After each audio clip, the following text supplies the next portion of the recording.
I'm here with Ricou Browning at Marble City Comicon. Ricou, what was your favorite part of being the creature? The money. What was it like to be such a part of history, to be one of those universal monsters that everyone knows, that everyone has a part of their childhood or a part of who they are?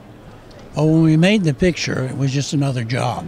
And myself and none of the other actors knew that it would be a success and not just run a week in the theater and that's over with. Later on, it became a very popular movie, and we were very happy with it.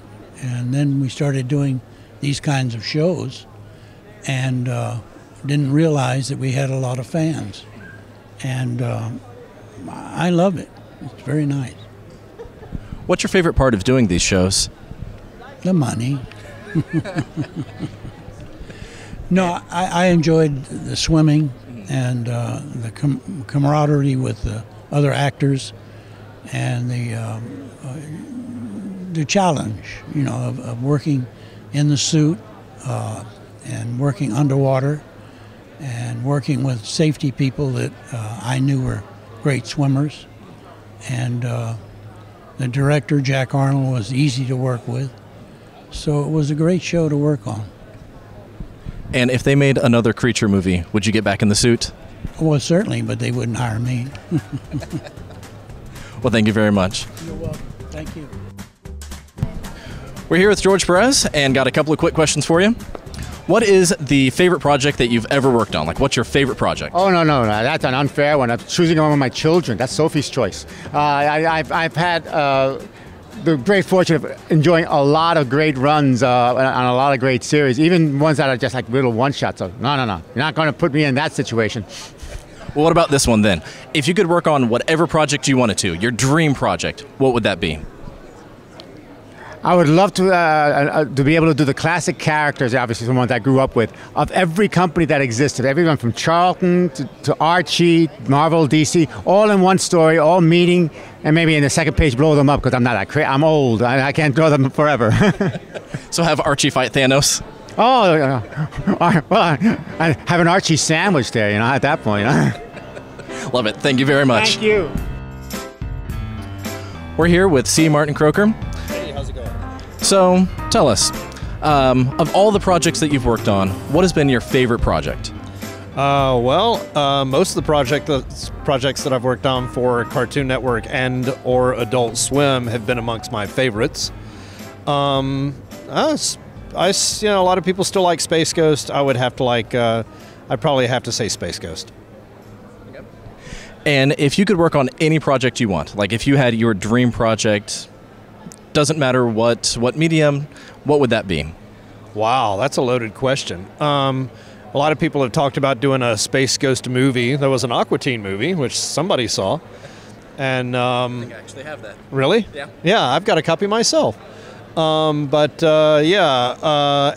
Space Ghost Coast to Coast movie, I think, would just be with a actual budget. Would be kind of like nutty, crazy, some kind of magic. So that's the first thing that comes to mind. And if not an actual project, something that I've already worked on, I've got a number of my own projects that I would really like to see come to fruition. So, what got you into the industry? What really got you started to the point where you can come to cons and do what you love and share it with the fans? Ah, yes. Well, I guess I kind of caught the fever when I first started working at the laser show in Stone Mountain, Georgia. And I worked there for 3 years and worked on a lot of basically kind of animated videos that were just projected in laser up on the side of the mountain.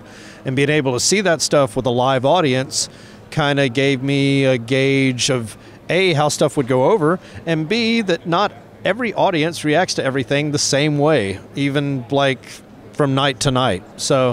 But I went from there to doing a film for Disney, which ran in Disneyland for a number of years, and went from there to doing commercials, and Space Ghost came along in the middle of that, and left the company I was working at I was doing all the commercial work, basically to work exclusively on Space Ghost for Cartoon Network, and that kind of begat, bled into Aqua Teen and Brack Show and Perfect Hair Forever and everything else that's kind of come from that Space Ghost wellspring.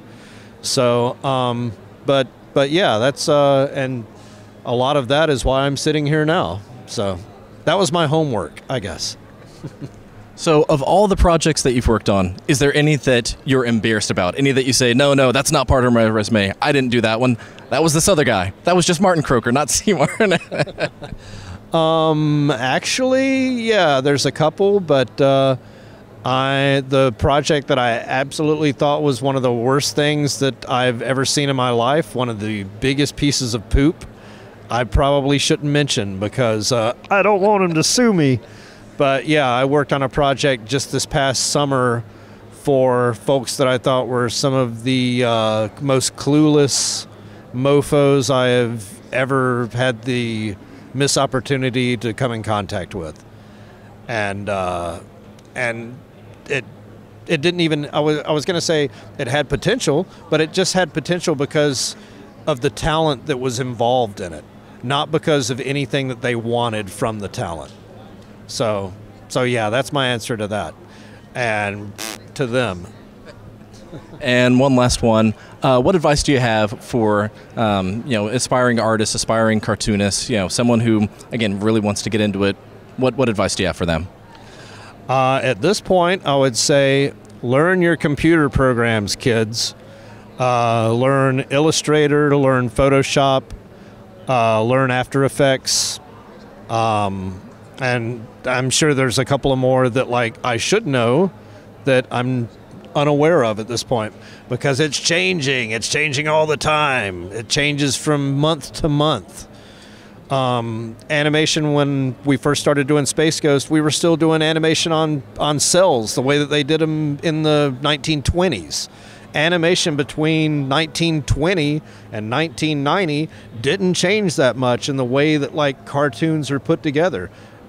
Now, since 1990, it's changed completely 3 or 4 times now. So you got to stay educated. And basically, if you don't know what the latest technology is, you're going to be left behind. All right. I've been talking to C. Martin Croker, and thank you very much. Thank you.